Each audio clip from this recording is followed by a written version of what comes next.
Tinamaan ako dun ah. Mountain Dew, pero may tama. Tikman natin.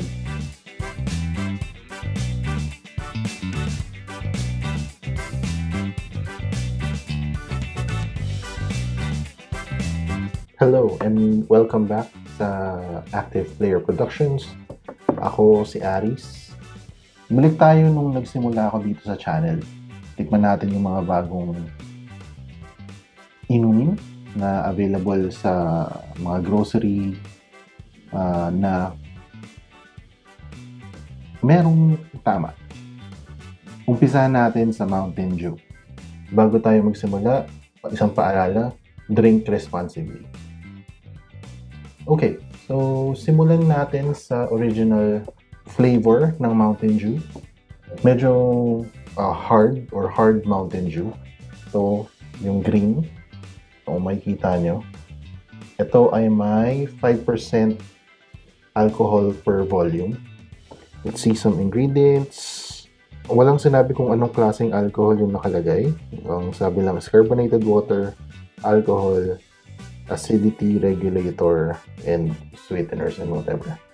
So, let's try Hard Mountain Dew Original. This is yung green.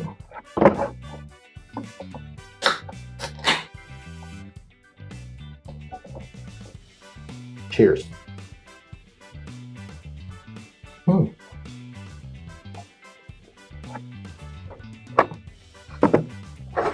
Mountain Dew pa rin naman yung lasa niya.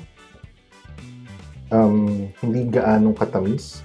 Let's try pouring it sa So, kulay Mountain Dew pa rin. Wala namang pagkakaiba.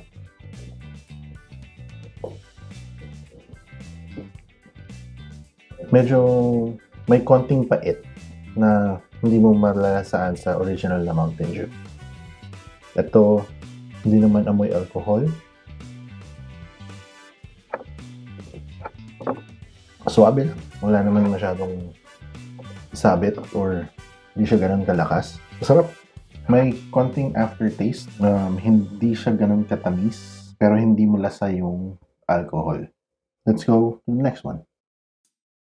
Ang next naman natin ay ang Hard Mountain Dew Beach Blast. So same, may 5% alcohol. Ingredients is pareho lang din. Hindi sinabi kung anong klaseng alcohol yung nakalagay. No caffeine added.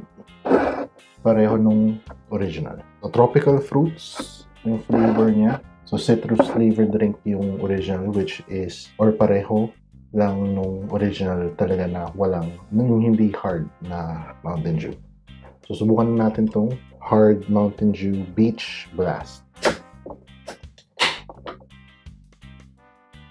Cheers!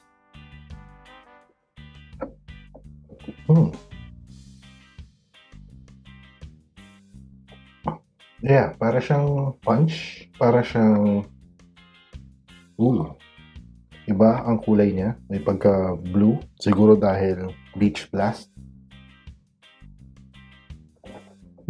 May kaamoy siya na parang fruit punch na drink. So, pareho nung hard Mountain Dew na original. Hindi mo amoy yung alcohol, hindi mo rin lasa, hindi rin siya ganun katamis, so hindi ka masyadong mauumay. May hambing natin siya sa yung Smirnoff Mule. Yun yung pinakamalapit siguro. Pero yun nga, para siyang soft drinks na nilagyan mo ng konting alcohol, pero hindi rin siya ganun katamis. Mukhang maganda tong alternative kung pupunta kayo ng beach this summer. So instead of, ako, preferred ko is pale or pale pilsen or mule. Kung naghahanap kayo ng kakaiba, maybe you can try it. So, hindi lang Mountain Dew yung nakita ko sa grocery. Meron pa ako isang nakita na brand. Kaya ako naisipang gumawa ng video na rin. So, hindi lang Mountain Dew yung nakitaan ko ng merong ganitong klaseng produkto sa grocery. So, meron din ang Coca-Cola. Try natin yung version nila. Meron silang Absolute Sprite. So, ito naman ay 7% alcohol volume. So, Sprite na may vodka. Subukan natin. Cheers.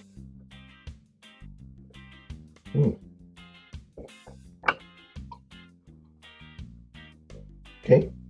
Clear pa rin siya. This time, lasa mo yung alcohol. Kapareho rin nung sa Mountain Dew, hindi siya ganun katamis ng regular Sprite. Pero ito, medyo lasa mo yung Absolute. So kung familiar kayo sa Absolute na vodka, malalasahan mo talaga siya. Merong parang aftertaste or yung hangin, yung nasal aroma pag umiinom kayo. Smooth pa rin. Basically, isa siyang cocktail na nasa isang can. Yeah?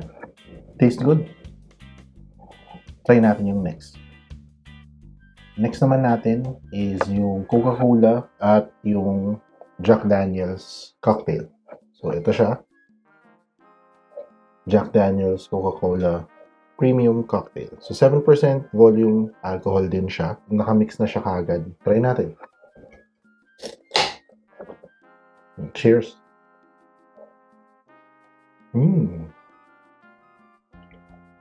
That's nice.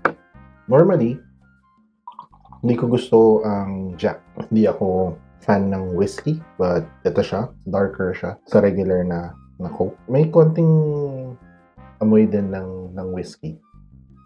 Hindi ko masabing parang MP Coke, kasi MP medyo mas matapang eh. Ito medyo smooth. Hindi rin siya ganun katamis. Siguro pag hinaluan mo yung alcohol ng cola or ng soda, yung tamis medyo nababawasan.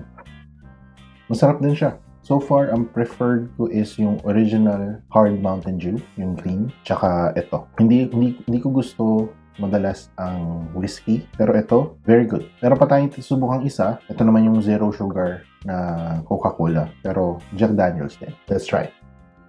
Okay, so ito naman yung Jack Daniel's Coke Zero Sugar. Pareho pa rin nung iba. Ito ay 7% alcohol. Let's see. Let's taste.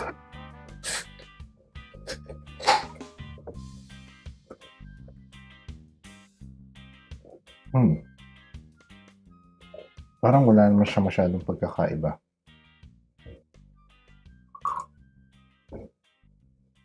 Halos pareho lang nung original or nung previous na drink. Kakaiba lang is zero sugar. Hindi ako umiinom ng mga Coke Zero versions ng mga drinks. Hindi ako madalas uminom ng Coke. I prefer Sprite usually at saka Mountain Dew. Kaya ako naisipan gawin tong video na to.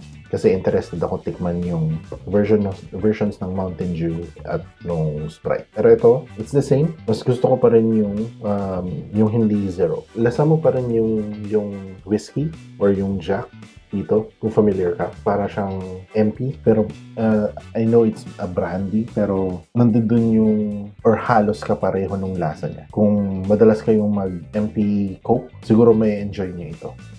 Pero mas marirecommend ko yung hindi zero version. So yeah.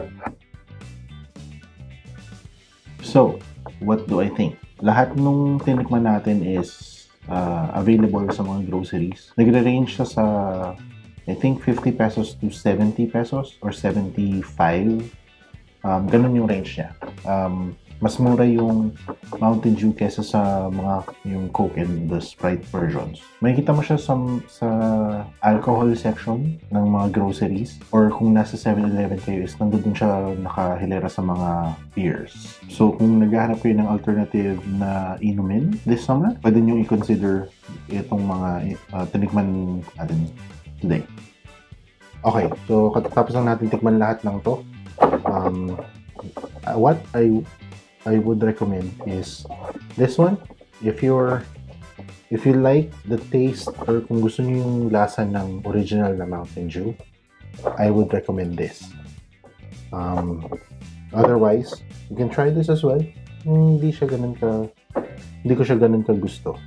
Ako, I like this as well kasi I like Sprite and I like Absolute vodka. Again, hindi ako isang whiskey drinker, pero mas gugustuhin ko to, yung original version kesa sa zero version. So all in all, would you try any of these? Gusto nyo ba silang subukan? Or na-try nyo na ba sila? Sound off in the comments Also, kung gusto nyo bang ipatikim ko rin tong mga tinikman natin today, gusto nyo rin ba ipatikim ko to sa mga kaibigan ko and see what they think? Sound off in the comments below. Again, if you like the video, please click on the like button. Consider subscribing to the channel to see future uploads as well. I originally intended dito sa channel ko. That's it. Thank you for watching. Again, my name is Aris from Active Player Productions. Have a great day. Bye. Okay, so something I haven't done before is to try and mix it all. So let's see. I have a glass of ice. Have some. Grabe, may tama na yata ako. That's the original. Ooh, nagle-layer siya. That's good. Sprite.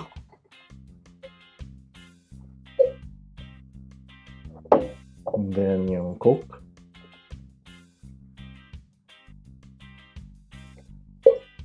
Konti pang Coke.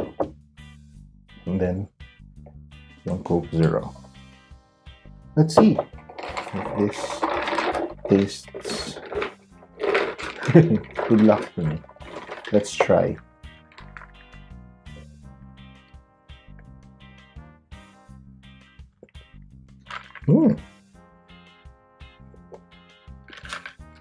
That's pretty good.